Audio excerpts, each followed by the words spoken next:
Welcome to the Sealed Pages. I'm really glad you found your way back here to sit with us. Every time we unlock this room, I feel the atmosphere it physically shifts. It's quieter in here.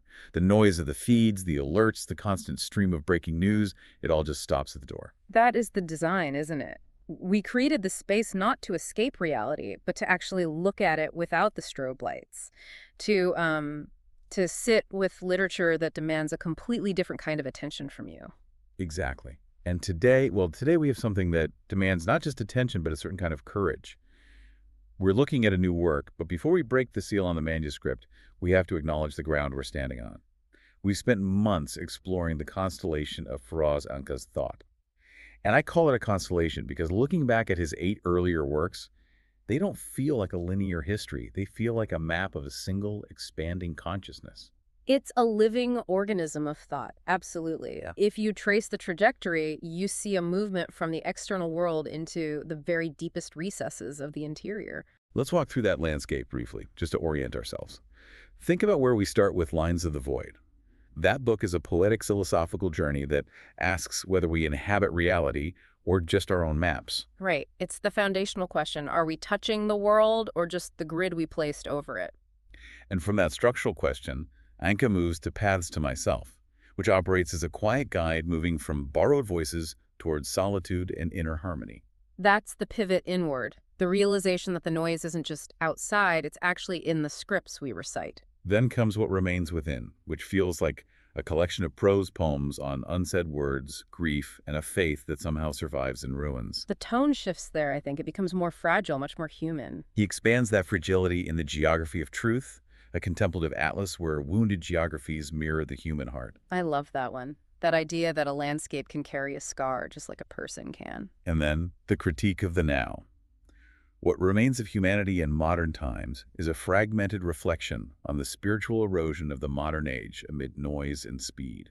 It's the diagnosis of our collective exhaustion. Before Sentences takes us even deeper, on a descent into pre-linguistic consciousness, where silence is origin rather than absence. That was a difficult text. The idea that language actually covers up the truth rather than revealing it. Then the incredibly intimate Voice Memos to Myself, a day-long inner recording tracing the tension between speed and conscience. It felt like listening to someone think in real time, just pure lived experience. And finally, Reverse Conformity, an examination of the courage required to remain inwardly aligned in a world of marketed sameness. Which brings us to the precipice of the new work.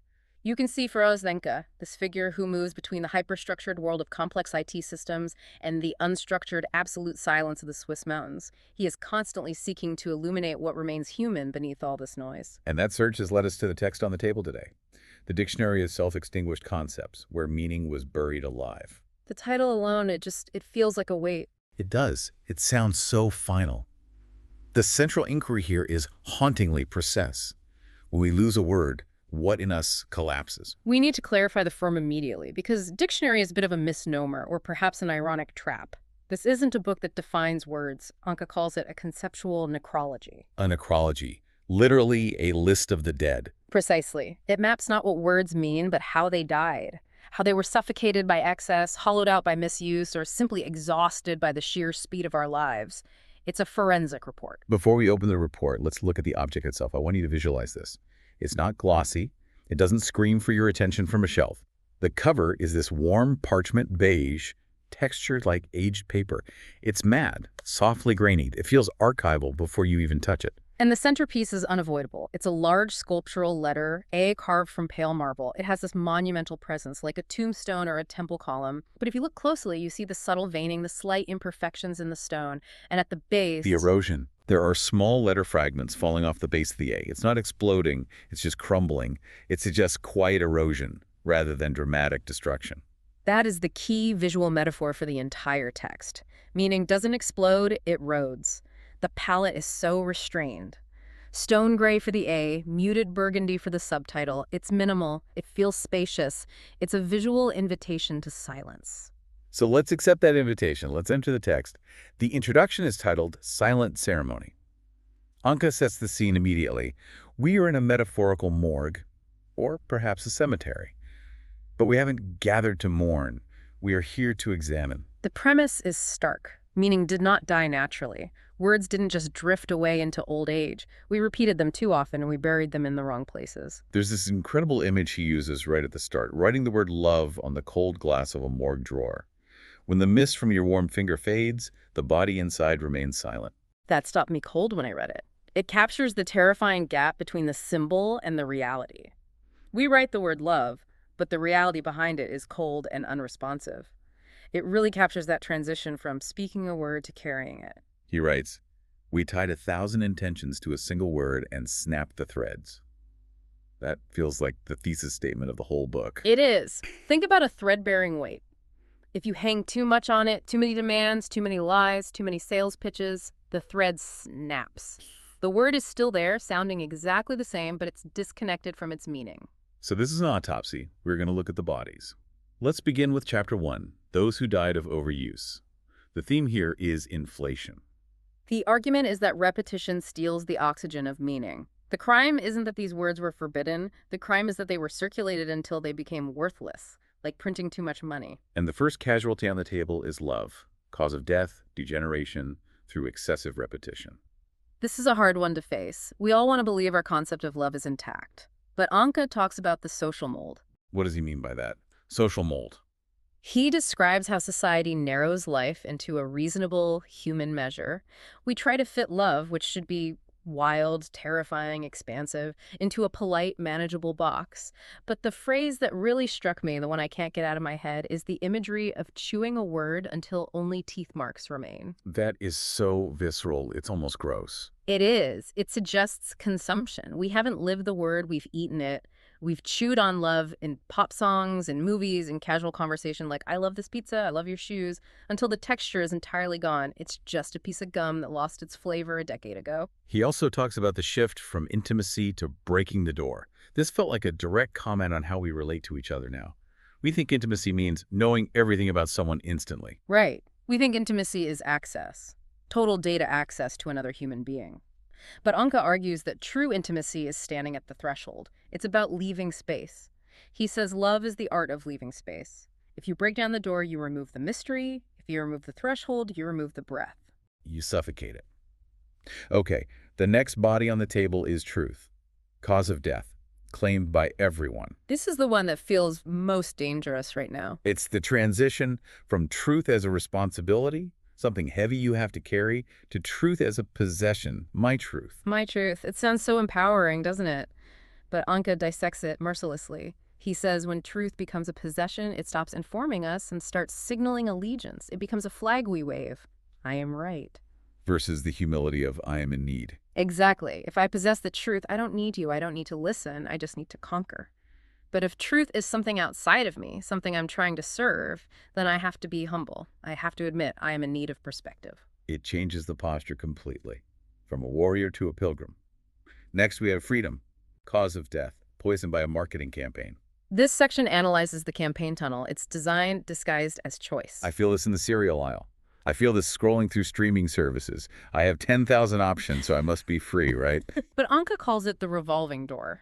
It's motion without progress. You're moving, you're choosing, you're clicking, but you aren't going anywhere. You're just spinning in the doorframe. He reflects on the cancellation of speed rather than the pursuit of pleasure.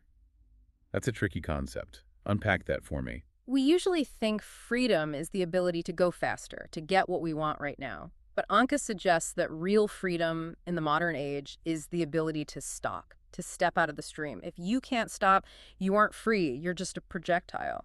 That leads perfectly to peace. Yeah. Cause of death, political exploitation. Here he moves from the personal to the geopolitical, but he brings it back to the image. He contrasts the protocol table, those long polished tables where treaties are signed, with the neighbor's door. We see peace dying not on the battlefield, but in the photo frame where smiles are measured. It's the bureaucratization of a spiritual state.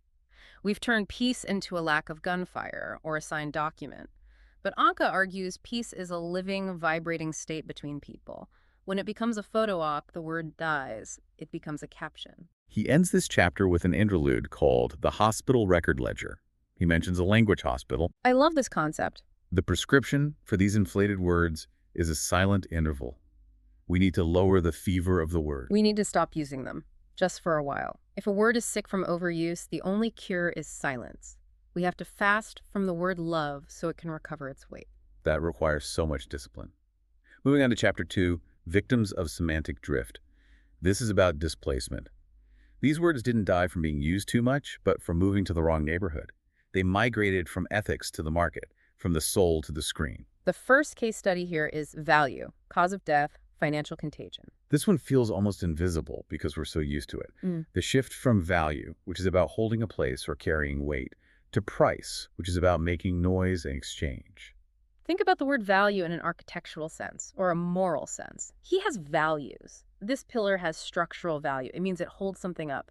But now, value almost exclusively means, what can I sell it for? He mourns the loss of the sweaty grip of a tool handle as a measure of worth. That image is so grounding. The sweat on a handle implies time, effort, friction, human contact. That is value. A number on a screen ticking up or down, that's just a hallucination. We've replaced the tangible human weight of value with abstract numbers. Then we have beauty, cause of death, filtered aesthetic poisoning. This is deeply psychological. He discusses the erasure of the shadow. The victory of smoothness is the defeat of depth. Think about a filtered photo. What is removed? The pores, the wrinkles, the shadows under the eyes.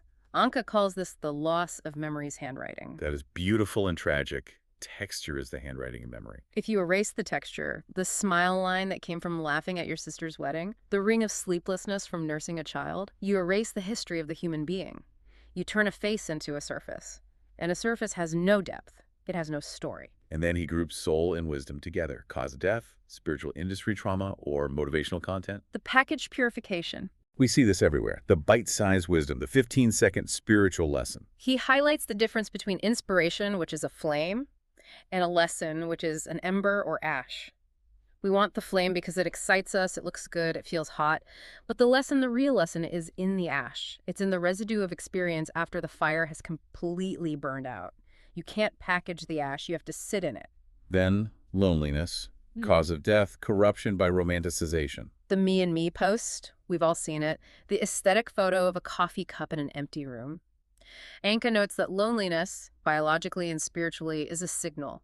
It seeks repair. It's a hunger pang saying, go find your tribe. But when we display it, it becomes decor. It becomes a performance of sadness. Look how beautifully sad I am. And the moment you perform it for an audience, you aren't truly lonely anymore, you're just acting. You've short-circuited the repair mechanism. And finally in this section, sincerity, cause of death, performance fatigue. The exhaustion of staying sincere. We talk about sincerity like it's a brand strategy. We need to be sincere with our customers. But Anka notes that sincerity is not a skill. No, it is a late but naked sentence.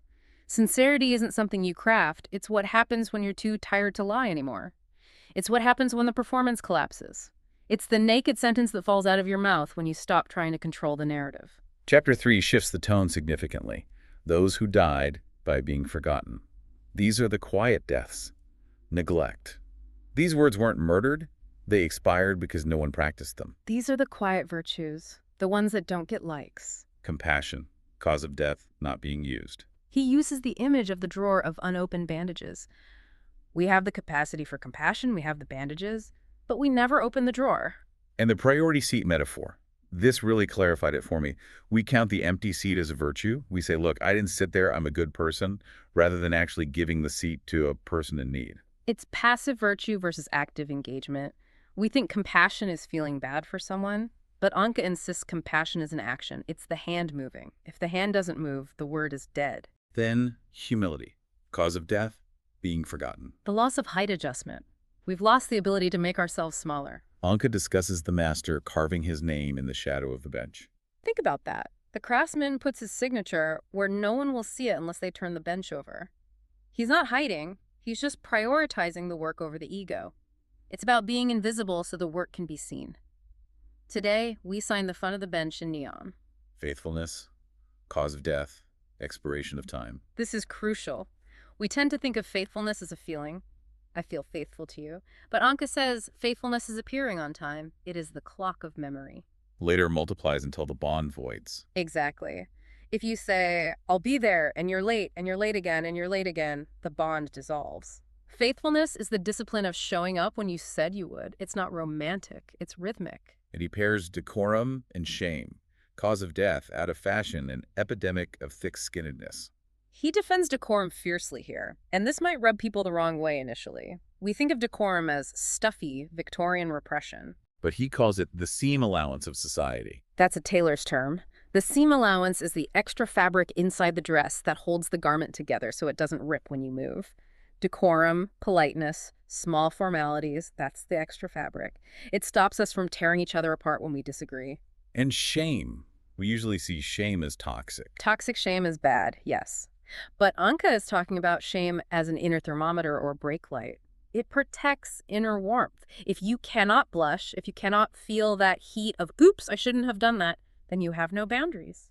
And if you have no boundaries, your inner heat dissipates. You become cold. You become cold and you become dangerous. Chapter 4 gets darker.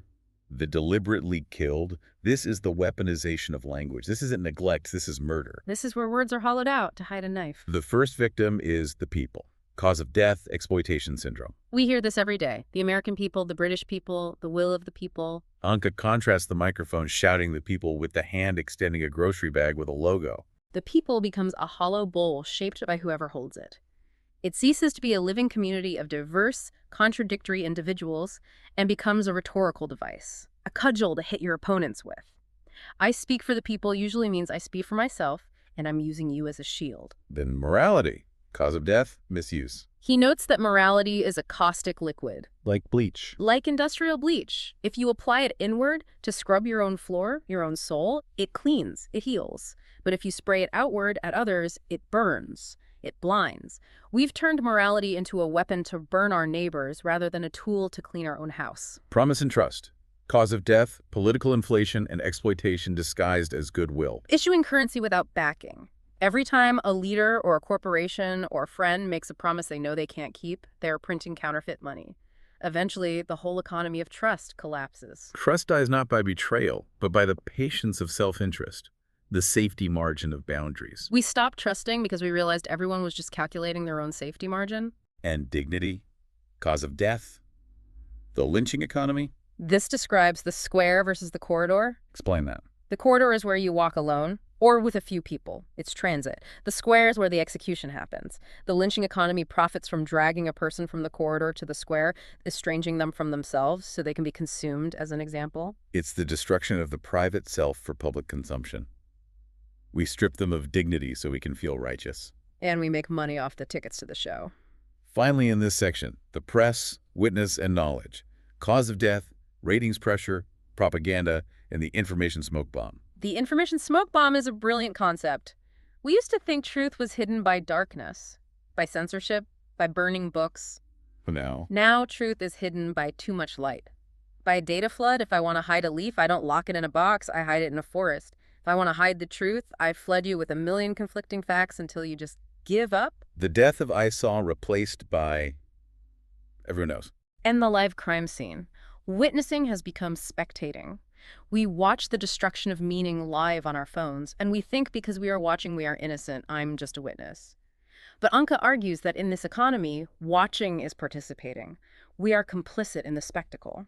Chapter 5 brings it all back to the center. The self-destructed, internal collapse, implosion. These are concepts that collapsed under their own weight. Selfhood. Cause of death, captivity to its own echo. The room of mirrors. We are obsessed with finding ourselves, being ourselves, but Anka says be yourself without contact with another is just a version, not a human. You need the other to be real. If you just look in the mirror, you only see the echo of your own face. You shrink. Silence in God. Cause of death, excessive interpretation, and over-interpretation. The urge to write subtitles on white space. We can't just let silence be silence. We have to explain it. We say, oh, this silence means this or that. And with God. The footnotes obscuring the name. We have so much theology, so much debate, so many footnotes that we can't see the text anymore. There's the story he tells. Awesome. The dervish showing the breadcrumb in the empty hand. Yes. The dervish holds out a crumb. He doesn't give a lecture on wheat. He doesn't explain the chemical composition of baking. He just shares the crumb. Sharing versus explaining. Anka suggests we have explained God to death. We need to return to sharing the crumb. Humanity. Cause of death, fatigue. The shared muscle that cramped. It's not that we became evil. It's that everyone said later simultaneously, I'll help later, I'll care later. And the muscle just atrophied. And time. Cause of death, speed poisoning. Time didn't die, rhythm died. Speed has no shadow. Speed has no shadow. Yeah. If you were moving at the speed of light, you cast no shadow. And without shadow, there is no depth. Everything is flat. We live in a flat, bright, shadowless now. This brings us to the closure. Record of the Resurrected. I was worried this book would end in the morgue, but there is a final chapter. However, Anka is very clear. Resurrection is not a victory parade. No, it is a discipline. It is restraint. He asks, if a word is no longer lived, is it still alive or only pronounced? So how do we rescue these words? He offers a methodology. 3 steps. First, bind it to the body. Make it physical.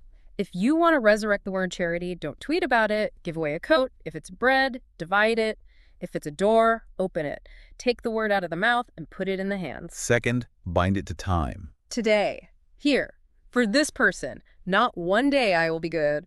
Not for humanity. Do it for the person standing in front of you right now. Limit the scope to the present moment. And third, bind it to silence. Do not polish it with repetition. Let it settle. Don't go tell everyone you did the good deed. Don't post about it. Let the word sink back into the silence so it can regrow its roots. He lists key resurrections. Mercy rises with small distances, not grand sentences. Humility rises by reducing the name and increasing the burden. Entrustment rises as the ablution of language, washing the intention. Witness rises by standing in the quietest moment saying, I am here. And dignity. This was my absolute favorite. Dignity rises with the sentence, I am not obliged to appear right in everyone's eyes. That final sentence, it's the sound of chains falling off. To realize you don't have to win. You don't have to be right in the public square. You just have to be true in the corridor. It allows us to step off the stage. The book ends where it began, in the atmosphere of the silent ceremony. The text reads, meaning did not die, we spoke it too often and buried it in the wrong place. It feels like we are sitting in a quiet room together just thinking aloud, and the book is closed now, but the work is really just starting. It really is, and I think that's who this book is for. It's not for those seeking a manifesto or a battle cry. It's for those who feel the weight of the noise and just want to put it down. It's a gentle invitation for slow, meditative reading. If you read this, notice how your inner map begins to shift quietly over time. You might find yourself using fewer words, but the words you use will weigh more. I want to leave you with a final thought from the text to carry with you into the silence. Show me the quietest thing that tells the truth. Thank you for entering the sealed pages.